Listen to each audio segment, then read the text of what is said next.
hired. You're fired. You're hired. You're fired. You're hired. You're fired.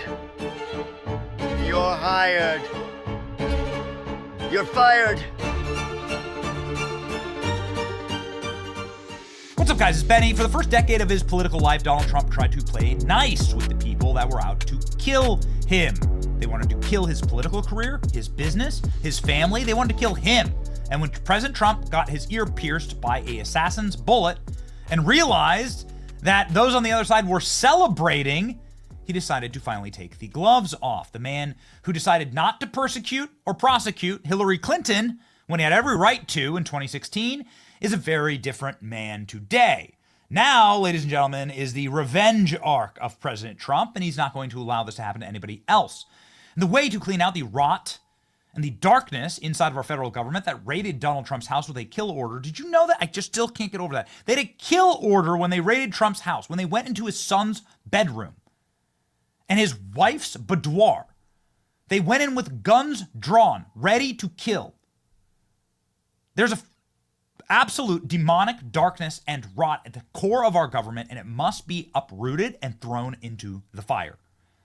And that is exactly what President Trump is doing, and it is music to our ears. Trump's DOJ already feels like a wholesale, politically inspired demolition. Trump is doing a controlled demolition of the Department of Justice, where so much of the evil and rot exists. It's so freaking awesome. Fear reigns among the staff at the beleaguered law enforcement agency as a new reality sets in. Fear reigns. Get ready. Career lawyers and staff at the Department of Justice say the rush of changes in the first week of the Trump administration makes them feel like they're under siege. It feels like it's a non-violent war. It's just wild. Everybody's sitting ducks. And these people have no power or control over the situation, says one career employee, through tears. People are just in a state of shock and devastated. It's unlike anything I've ever seen. Nothing that happened during Trump's first term came anywhere close to this. Yeah, baby. Freaking awesome. Donald Trump fired more than a dozen prosecutors that worked on cases against Donald Trump. How can you be expected to carry out the president's vision for the country when you tried to end him and put him in jail for 400 years? Of course, they should all be fired. Trump's blanket pardon of January 6ers wiped out years of work and demoralized the already anxious staff. Well, maybe you shouldn't have been prosecuting innocent protesters that were behaving peacefully and should have been going after the criminals that were murdering, slaughtering American citizens.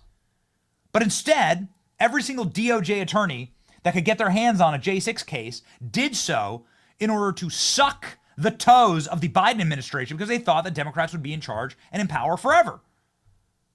So you abandoned your mission to the American people to do political persecutions, to torture these people. There's a lot of J6ers who committed suicide. We won't forget. The employees say the firings of more than a dozen attorneys who worked for special counsel Jack Smith, the transfer of veteran national security prosecutors, and a call by Trump appointees for January 6 prosecutors to turn over their files for a special review. Oh yeah, that's happening. Have been more disruptive than any policy changes. So now they're coming for the work of these individuals. Check this out, ladies and gentlemen. Just really quick aside here. Trump's new D.C. prosecutor launches review to examine great failure of key charges leveled against January 6 defendants. Acting U.S. Attorney Ed Martin says he wants to get to the bottom of why an obstruction charge was brought against 1,500 pardoned capital D6 offenders. Again, this is 18 U.S. Code 1512, which is a document shredding statute where they charge them with this insane piece of U.S. code. And even the Supreme Court effectively had to overrule all of it because they were interfering with a government proceeding because, like, the senators had to stop the certification of the election on January 6th. Well, I mean, then couldn't you charge any protester anywhere in America with interfering with some government proceeding? Obviously, every time somebody blocks traffic with Greenpeace, you're interfering with a government proceeding. Every time the Hamas holes take to the Capitol to protest and to bang their drums, you're interfering with the government proceeding. Every BLM protest interfered with the government proceeding. So you could put all of them in prison and maybe turn about as fair play here. Obviously, the use was a great failure of our office. The Supreme Court decision stated so, and we need to get to the bottom of it, Martin wrote in an email obtained by NBC News. Also, freezing all DEI efforts. Incredibly based, ladies and gentlemen. Okay, back to the original article. Let's go. Trump's officials to reassign some of the top lawyers of the DOJ has sent shockwaves. People are terrified if they can go after the biggest, heaviest hitters at the DOJ. They can take on anyone. The firings Monday, which don't appear to have included any officers or offers of reassignment, upped the tensions further. It's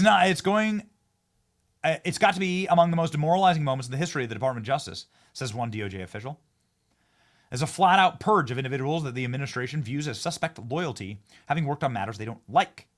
We are in the early phases of what to me looks like a wholesale politically inspired demolition of the Department of Justice. Oh yeah, baby. Straight into my veins. Sorry, I can only get so excited. It's like 4 hours of Viagra.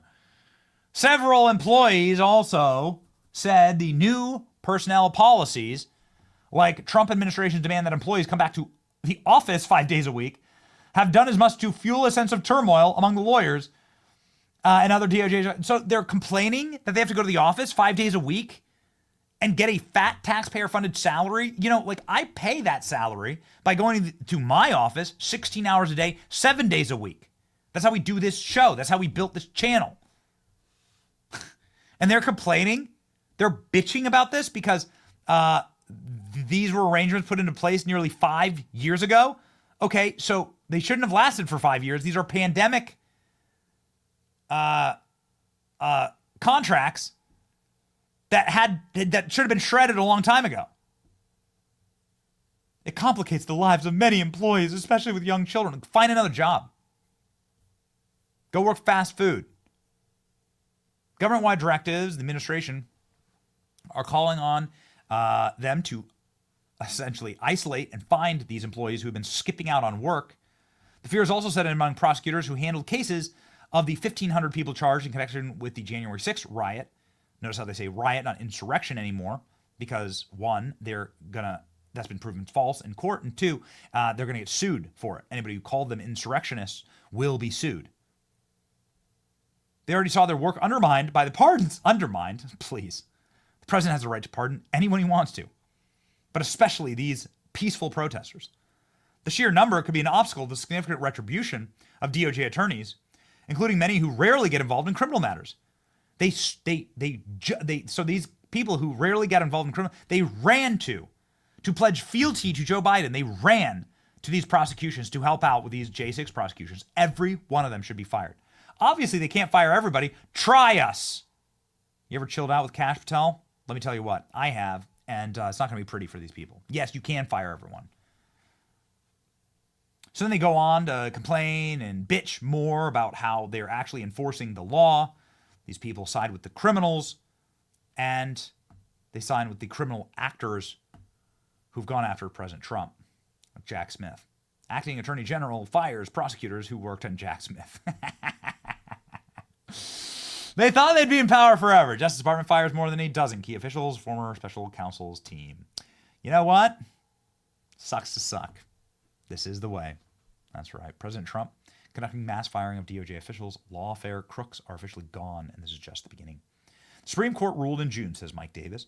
The Biden DOJ persecuted January 6 defendants by contorting an Enron corporate era obstruction. This is the 1512C2 that we just talked about. Those prosecutors, agents, and other co-conspirators will now face accountability. Nobody is above the law. You know how brutal it is when the federal government pays like levels charges against you. You know how expensive that is? Even if you end up like winning, and a lot of people do win against the federal government, or they plea out or whatever, you know, it's cost you millions in fees.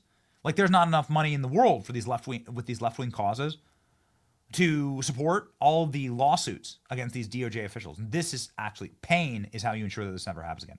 CNN was reporting that the acting attorney general has fired 12 DOJ employees involved in the criminal persecution of Donald Trump. I'm trying to get the names, and she lists a couple of them.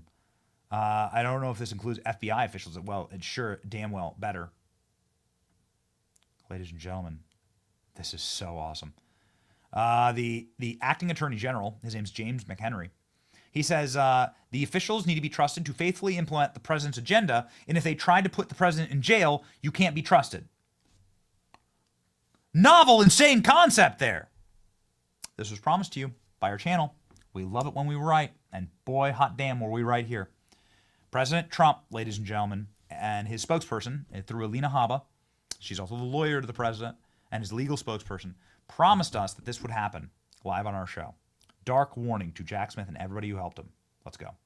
I think that probably there are many scared, there are thousands of scared people at the DOJ. According to many reports, they're literally shaking in fear, living in a salt mine of tears. Yeah. But there's got to be the scariest for Jack Smith. Now, you've been at war with Jack Smith for quite a while. You've stared down Jack Smith. Jack Smith is now scurrying like a rat. He's not going to give Trump an opportunity to fire him, as you've predicted on this program.